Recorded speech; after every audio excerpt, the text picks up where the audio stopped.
Hello दोस्तों, नमस्कार। स्वागत है आपका हमारे यूट्यूब चैनल सगुन एजुकेशन पर। दोस्तों, आज हम इस वीडियो में बात करेंगे जो आपका फर्स्ट ग्रेड का एग्जाम हो चाहे आपका सेकंड ग्रेड का एग्जाम हो, उसमें आपका जो सेम सिलेबस है फर्स्ट पेपर का, यानी कि जीके का, जनरल नॉलेज का, उसके अंदर आपकी जो राजस्थान की हिस्ट्री लगती है उसके अंदर आपके एक टॉपिक लगता है दिल्ली के साथ संबंध। दोस्तों, हमने इससे पहले जो वीडियो में बात की थी, दिल्ली का जो संबंध करवाया था, मेवाड़ का करवाया था, वो टॉपिक हमने पूरा कवर करवा दिया।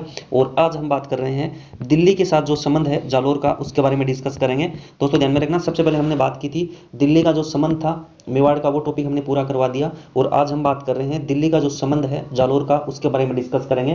दोस्तों, फिर जो हमारा जो अगला जो वीडियो आने वाला है वो आने वाला है दिल्ली के साथ संबंध रणथंभौर का। दोस्तों, ध्यान में रखना, एग्जाम की दृष्टि से मोस्ट है, अच्छे से ध्यान में रखना। ये टॉपिक, इस टॉपिक से आपको एक या दो क्वेश्चन जरूर देखने को मिलेगा।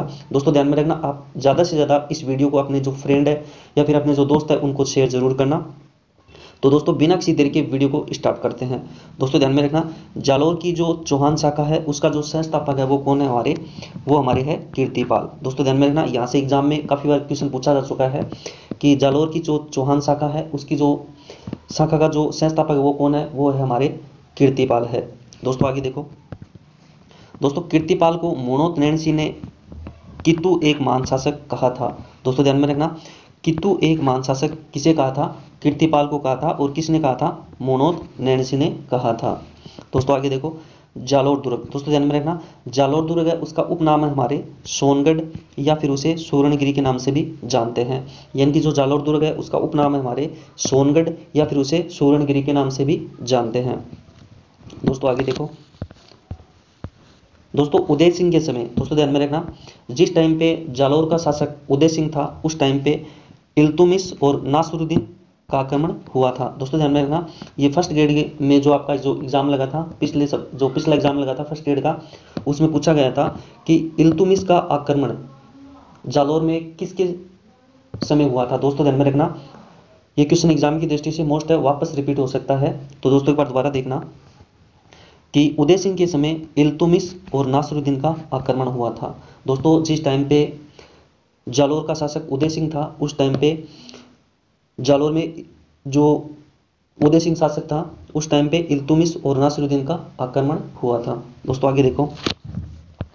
दोस्तों, चाचिंग देव के समय, दोस्तों ध्यान में रखना, उदय सिंह के बाद जो जालोर का शासक बना था वो बना था हमारे चाचिंग देव। यानी चाचिंग देव के समय दिल्ली में नासरुद्दीन मोहम्मद और बलबन का शासन था। दोस्तों, ध्यान में रखना, चाचिंग देव के समय दिल्ली में नासरुद्दीन मोहम्मद और बलबन का शासन था।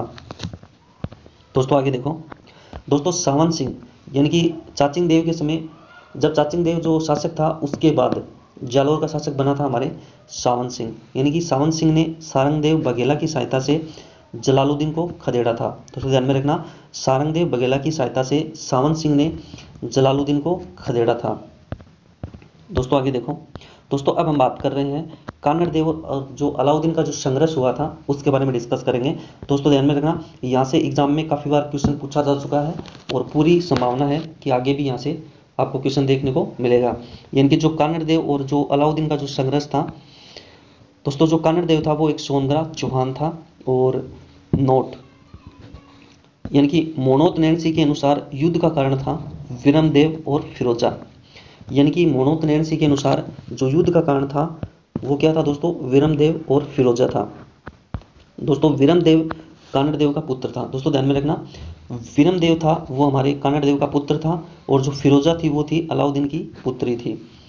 दोस्तों, फरिश्ते के अनुसार 1305 में ऐन उल मुल्क मुल्तानी का असफल आक्रमण हुआ था।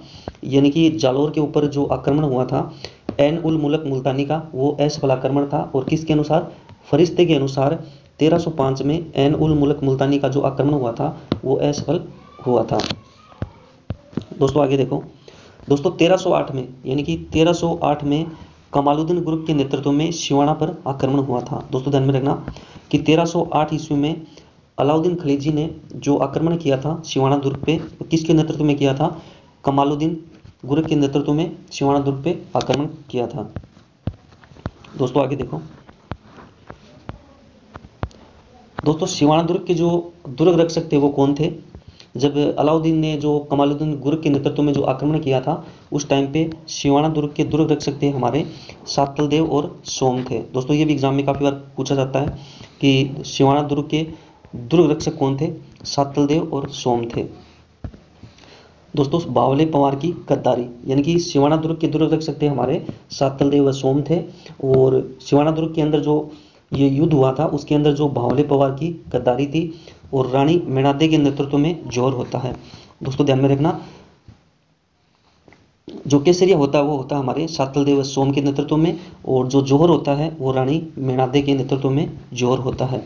दोस्तों आगे देखो, दोस्तों अलाउद्दीन ने सिवाना का नाम जीतकर, दोस्तों ध्यान में रखना, अलाउद्दीन ने सिवाना दुर्ग जीतकर उसका नाम खैराबाद रखा। दोस्तों ध्यान में रखना, एग्जाम की दृष्टि से मोस्ट है कि अलाउद्दीन ने सिवाना दुर्ग जीतकर उसका नाम खैराबाद रखा और कमालुद्दीन गुर्क को इसका जो प्रतिनिधि वो नियुक्त किया था।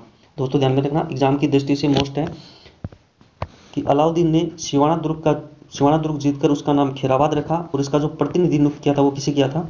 कमालुद्दीन गुर्क को किया था। दोस्तों आगे देखो, दोस्तों दूसरी बार जब 1311 में, दोस्तों ध्यान में रखना, दूसरी बार 1311 में कमालुद्दीन गुर्क द्वारा जालोर पर आक्रमण किया गया था, यानी कि 1308 के अंदर सिवाना दुर्ग पे आक्रमण किया था, कमालुद्दीन ने किया था, कमालुद्दीन के नेतृत्व में। फिर दूसरी बार जब आक्रमण किया था 1311 में कमालुद्दीन गुर्क द्वारा जालोर पे आक्रमण किया था, उस टाइम पे बिक्का दैया की गद्दारी थी, यानी कि जब सिवाना दुर्ग पे आक्रमण किया था उस टाइम पे बावले पंवार की गद्दारी थी, और जब जालोर पे आक्रमण किया गया था उस टाइम पे गद्दार कौन था? बिक्का दैया गद्दार था। दोस्तों आगे देखो, दोस्तों बिक्का दैया की हत्या, दोस्तों ध्यान में रखना, बिक्का दैया की हत्या उसकी पत्नी ने करवा दी थी। दोस्तों ध्यान में रखना, जो बिक्का दैया की जो पत्नी थी उसको पता चल गया कि ये गद्दार है तो उसने उसकी हत्या करवा दी।